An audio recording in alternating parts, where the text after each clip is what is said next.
What is the worst story that no one believes? Back when I was single and on apps, I matched with this guy and he's super cute. He had a shirtless mirror selfie, which was usually a hard pass for me, but he seemed sweet, nerdy, so I talked to him. He tells me how he's really worked on his body because he was heavy growing up and really awkward with women. I'm thinking, he doesn't realize he's hot.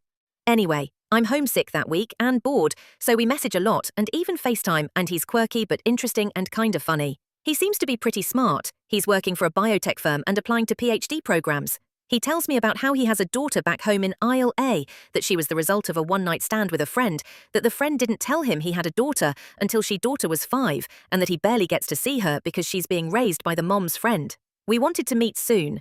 I dislike talking too much before meeting, but like I said, I was sick, and I agreed to a late movie because it was midweek and neither of us had a ton of time. And we'd talked so much already, I kinda just wanted to be physically in the same room to see if there was any chemistry. We met at the theatre, had a couple of drinks at the movie, and it was fine, and I was attracted. Second date is okay, but I'm feeling a little off.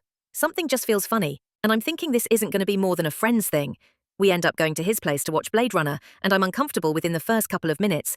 His apartment has weird vibes, like super disorganized, and he's hung an old beach towel on the wall as a decoration. WTF. We sit down and start the movie, and I'm getting more and more uneasy. He leans over to kiss me, and I kiss back for a second, but then tell him I'm not ready for that, and can we please slow it down? What is the worst story that no one believes? Yawn and tell him I'm exhausted, and it's a work night, and I really want to see him tomorrow, so I'm just going to go home and get rest.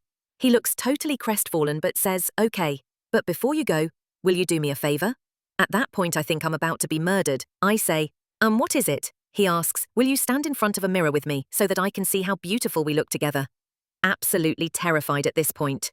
I walk toward his room stupidly, but I'm just trying to placate him because my gut feeling was that he was likely not a murderer, just insane. We walk into his room and it is a disaster. Piles and piles of clothes everywhere. We stand in front of the mirror, briefly, and then I say I really have to go, grab my bag and refuse his offer to walk me to my car. I then straight up run to my car. I got home and checked my phone, and there's several video texts of him touching himself which were absolutely horrifying. I shudder thinking of them. I now realize that the reason he isn't in his daughter's life is probably because the mother realized he was disturbed, and she had a very good reason to keep him in the dark. I get nauseated just thinking about him. I quit dating for a while and never put myself in another situation like that again.